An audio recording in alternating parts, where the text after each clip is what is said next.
दहिसर ते Mira road metro line 9 चाचणीसाठी सज्ज। मुंबईला मीरा भाईंदरशी जोडणारी महत्त्वाची मेट्रो लाईन। मीरा भाईंदर पट्ट्यातील दैनंदिन प्रवाशांचा प्रवास सुकर होणार। मुंबई गांधीनगर वंदे भारत एक्सप्रेसच्या आसन क्षमतेत वाढ। प्रवाशांची वाढती मागणी पूर्ण करण्यासाठी आणखी 4 एसी कोचची जोड। आसन क्षमता वाढल्याने दररोज 936 प्रवाशांना प्रवास करता येणार। महाराष्ट्र सायबर सेलच्या हेल्पलाईनवर येतात दररोज जवळपास 7000 कॉल। हेल्पलाईन द्वारे मिळणार त्वरित मदत। एकाच वेळी 100 लाईन्स कार्यरत। सायबर सेलकडून गेल्या 6 महिन्यात 200 कोटी रुपये वाचवण्यात यश। पुण्यात शालेय मुलांना मिळणार रस्ता सुरक्षेचे धडे। आरटीओ कार्यालयाकडून 10 लाख विद्यार्थ्यांपर्यंत पोहोचण्याचं उद्दिष्ट। 1 जूनपासून सुरू होणार उपक्रम।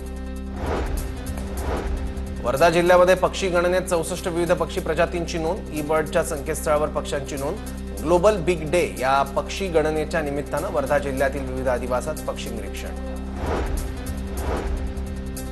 बुलढाणा जिल्ह्यात अनेक ठिकाणी अवकाळी पावसाची हजेरी। अवकाळीमुळे पिकांचं नुकसान, शेतकरी चिंतेत।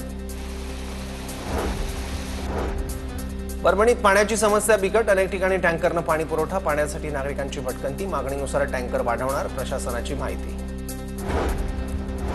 अवकाळी पावसामुळे लातूर शहरात दाणादाण। सूतमिल परिसरात घरांमध्ये पावसाचं पाणी शिरलं। गटारी तुंबल्यानं सर्वत्र दुर्गंधी। ऑपरेशन सिंदूरच्या यशानंतर डोंबिवलीत भाजपचा जल्लोष। कार्यकर्त्यांकडून पेढे वाटत, फटाक्यांची आतषबाजी। भारतीय लष्कराच्या कामगिरीबद्दल अभिनंदन।